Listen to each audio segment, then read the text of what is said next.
I was an active duty Marine from 1994 to 2002. I served with many women during that time and trained future officers and leaders. Personal experience is what connects us and makes this real. Much of this is actually from my brain, and I love and appreciate history, and my hope is that it is conveyed in a personal and yet professional manner. Women shouldn't be in the military. Where have women in the military come from, and are they equals with men? During my presentation, we will trace the origins of the history of women's different roles in the military. And believe it or not, since the beginning of our history, as a nation basically, in 1775 the Continental Congress allowed one woman to be in the Army as a nurse for 10 wounded men. Please keep in mind that these few women are not officially a part of the Army. And fast forward over 100 years and the advances were slow to say the least. Although the Army has 1,200 female nurses, something happened in 1901 called the Permanent Female Nursing Corps. You would think with this big step things would be getting evened out, meaning as far as fair and equal treatment between the sexes of pay. But as you will see, it will be decades before things really get rolling. The Act of 1901 still didn't give them equal pay and retirement benefits, and the Navy kicked it up a notch by establishing what they called Navy nurses, the first women to be actual members of the armed forces. From what I read, there were originally 20 of them, and in 9 years that expanded to 160 members. I found a pattern to what was going on in our country in that period of time. Follow me if you will.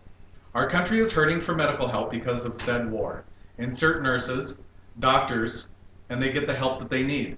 Then the war ends, nurses aren't needed anymore, and back to their homes they go where they were expected to have the piping hot meals ready and the kids ready for dad to get home.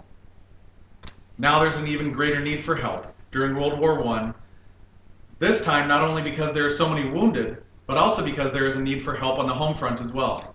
Someone has to polish the metal, build the tank, ask for people to buy war bonds, and recycle rubber. During World War II, an auxiliary corps is made. The thinking was if women could serve stateside, then that would free up men in the United States to serve overseas.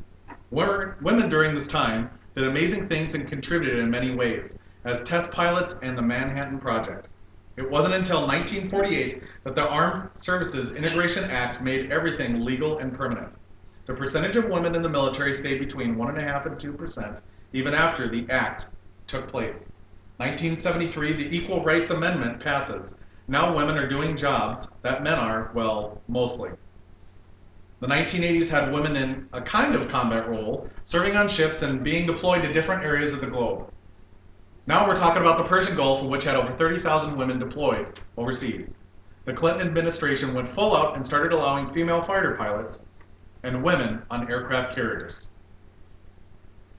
Women have been serving in the military since 1775, and so it's reasonable to think that we have needed more than what man has to offer as far as serving in the military.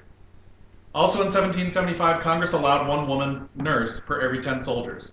And these particular women, even though they were trained nurses, were not officially in the military, just volunteers. Women have been valuable assets to the military in capacity that were allowed to be in. And Dr. Mary E. Walker was awarded the Medal of Honor for her work as a physician during the Civil War. Anna May Hayes was the first brigadier general in 1970. Out of the dust of the Civil War came more driven women, I believe.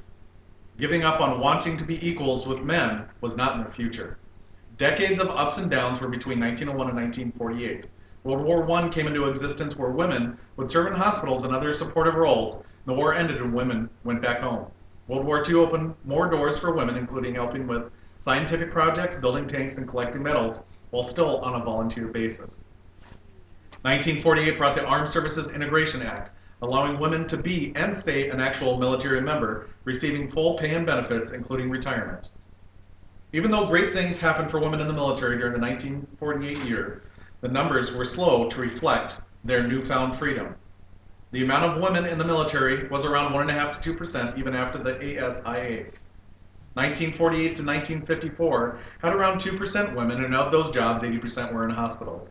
In 1967, during the Vietnam War, the lift on the 2% cap of women's retention was lifted, and the floodgates were open, challenging women to support and defend the United States. In 1973, the Equal Rights Amendment passed and should have made an across-the-board standard that women can do the same jobs as men. The fact is that it took another few decades for this to happen.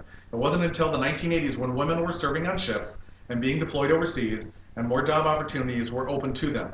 And it wasn't until the Clinton administration that women were allowed to serve on aircraft carriers and become fighter pilots. When looking at our great history as a nation and keeping in mind the capacity these women have served, we have to show the very slow changing of the mindset of our country. Where women in the military come from, and are they equals with men? To take all this in, we look at the beginning of our nation, which is women volunteering to help, sacrificing their own lives for our freedom. Walking through time through World War I and II, when it happened, women were still only allowed certain jobs and still only volunteered. In 1948, after World War II, women were official members in the military. It wasn't until the late 1960s when women were given more opportunities and different jobs like men. Women are equals to men. The argument is still out there as to the limits that we should have for their roles in combat. But those limits are being tested, even now as we see the doors open to women into the elite schools of special forces